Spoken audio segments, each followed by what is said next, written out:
Welcome to the Jill on Money Show. It's Thursday, February 9th, and we are here answering your financial questions. If you have one, go to our website, jillonmoney.com, click the Contact Us button, and let us know if you'd like to come on the air, because then it's more fun. We just like it better. We've had quite a morning, Mark. A lot of interesting calls, a lot of 40-year-olds who feel very stressed out. Are you stressed out? We don't want you to be stressed out. If you feel stress, we really want to help relieve that stress. So one thing you can do is kind of figure out what it is that's stressing you out, and maybe we have an answer. You never know, but you got to get online and pop a question into the queue, so at least we have an opportunity to help you out. Let's do some emails.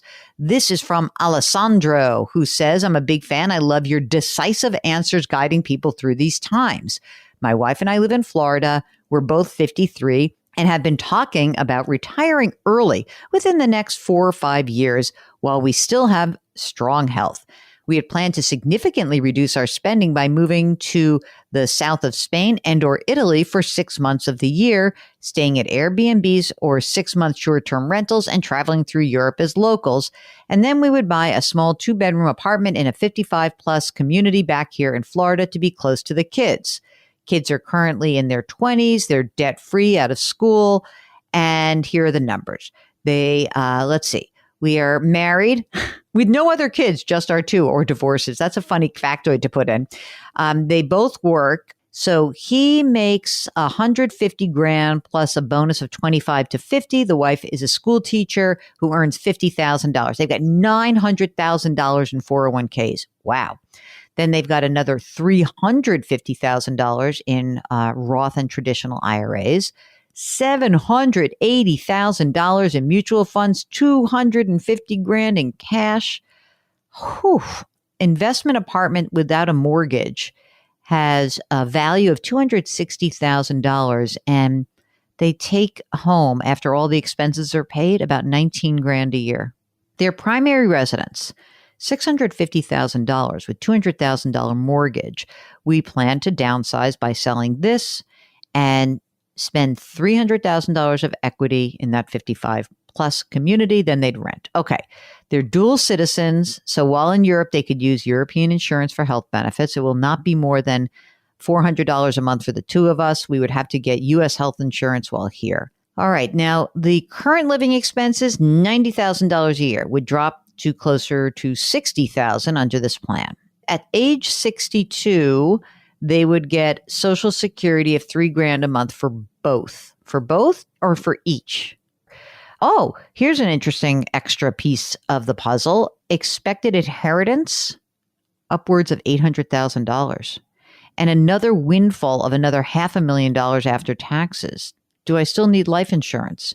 I've got term and whole life, $800,000 of death benefits, $250 a month. He must mean a cash value of $42,000. Yes. How about that? This seems pretty doable. If they really are only spending $60,000 a year, then yeah, they can do this, I think. I think the problem is that if it's really like $100,000 a year, it's not going to work out as well. And I don't know. It's so weird. It's like, I get that you're young and you want to do this, but what are you going to do when you're over there? I don't get it. Like, that's what I don't get. Like, you're just going to futz around? You're only going to be in your late 50s. You're going to be 57, 58 years old. La Dolce Vita. Come on. All right. Yeah, I think you can probably do it. Don't spend too much money. How about that? Is that a fair analysis? Probably. Enjoy your Dolce Vita. I'm not built that way. I'm really not. I don't know what you would do with yourself. Like, wouldn't it get boring after like your first 6 months after you lived in your, whatever, like your novella of whatever name you choose, I don't know. What about you, Mark? You think you could do that for more than 6 months? 100%. That would not be a problem for me. I would find things to do. I know. All right. I don't think I could do it. I don't. I mean, I think it's great if you want to, and I think you can do it. So good luck. It's just so foreign to me not to have, I guess that this whole purpose-driven life might be overrated, but I like it. I like what I have now. Anyway, good luck. Scott writes, he's 65, his wife is 58. She doesn't work as of last year.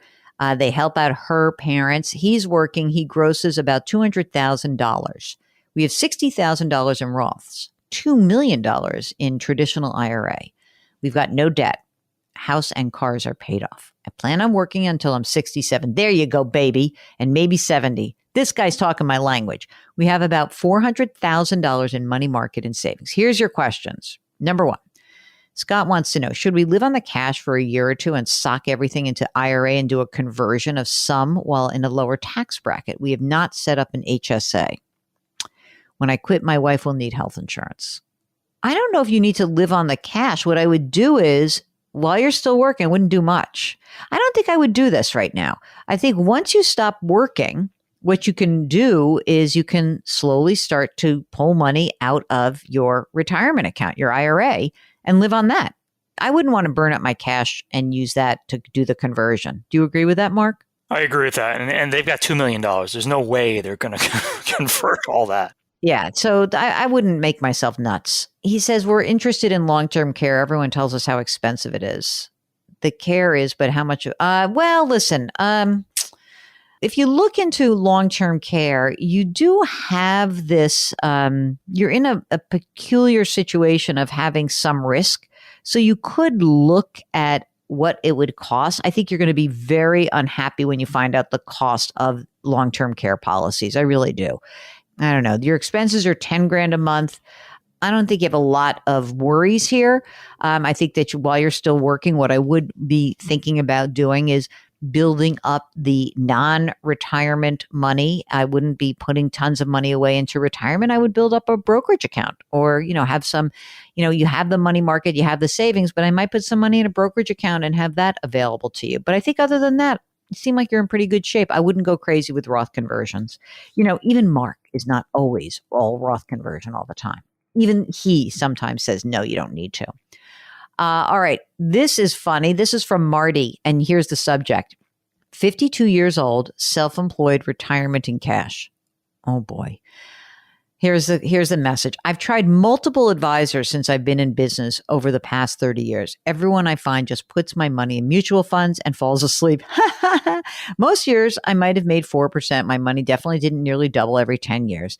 The first investment I made in 1998 was in a Roth mutual fund. $2,000 is worth over $5,000. It seems to me that every advisor just wants to build their portfolio so their percentage yearly goes up and they really could care less about the clients. Do you have any advice? You're definitely not going to the right advisors. Maybe you don't need anybody. I'd like to know more about you. So here's what I think I would encourage you to do, Marty, is get back in touch with us and then let's see what you have. And maybe we can put you on somewhat of an autopilot investment plan so that you don't have to pay anyone for that. And then you don't have to worry about it. So get back in touch with us. I'd be very interested in that. And this is from Keith, who is 62 years old and is considering retirement this year. He writes, I've had different financial advisors give me advice. One says, take the lump sum for my pension. It's $592,000. And the advisor will guarantee monthly income from investing this lump sum. Another one says I should take the 15-year certain and life annuity, $3,300 a month, which my wife would get if I were to pass away. Social Security would be $2,000 a month, and I have a 401k at about $675,000. I mean, I don't know what the guarantee is. Maybe the guarantee is they take your money that is already in a pension with a guarantee. Then they take that money, that lump sum, and put it into an annuity, which also has a guarantee, but then you have to pay a whole nother set of fees for. So let's not do that. First of all, I wonder if the other advisor who's saying do the 15-year period certain and life annuity at $3,300 a month, I wonder if that's a fee-based and fiduciary advisor. I bet that person is. I don't know why. I get in the hankering that person might have your better interests at heart. So I'm leaning more towards an annuity, especially if you've got a spouse. Remember that one time, Mark, where we did find that, having a pension, the downside of a pension could be is if there is no survivor benefit, that's when you may want to take that lump sum. But you do have that extra $675 that's socked away in your 401k. And so I'm also interested in this especially if the $3,300 a month plus the $2,000 a month is going to give you sufficient income for a while, and what the other part of the plan would be. Because again, you're only 62. So if you take this pension right now for 15 years, what happens after 15 years? It really does depend how much money you need to determine whether this whole plan would work. So there's a lot of advice that I just gave, which requires a follow-up, which is why when you are completing these forms, it's so much better if you come on the air live with us. We would so prefer that, because then we get to ask the follow-up questions and you answer them right there, live. All right. That's it. That's the program. We thank you so much for listening. Don't forget to bookmark our website, JillOnMoney.com. That way, whenever you have a question, you just go to the website and then you hit that contact us button and we'll get you on the air. While you're on the website, don't forget to buy the book, The Great Money Reset. It is available wherever you buy your books. So do that. Sign up for the free weekly newsletter. It gets you all pepped up for the weekend. It's going to be a great weekend. I know it's Super Bowl weekend coming up, but you may want to kind of get the lowdown on some of the great personal finance stories of the week. That's what Mark does. He grabs all of those, which is so much fun for me too, because I get to see what he picks. All right. We want to remind you to also leave us a rating and review on Apple. And of course, put your hands metaphorically on someone's back. Remember our mantra: change your work, change your wealth, change your life. Thank you for listening, and we'll talk to you tomorrow.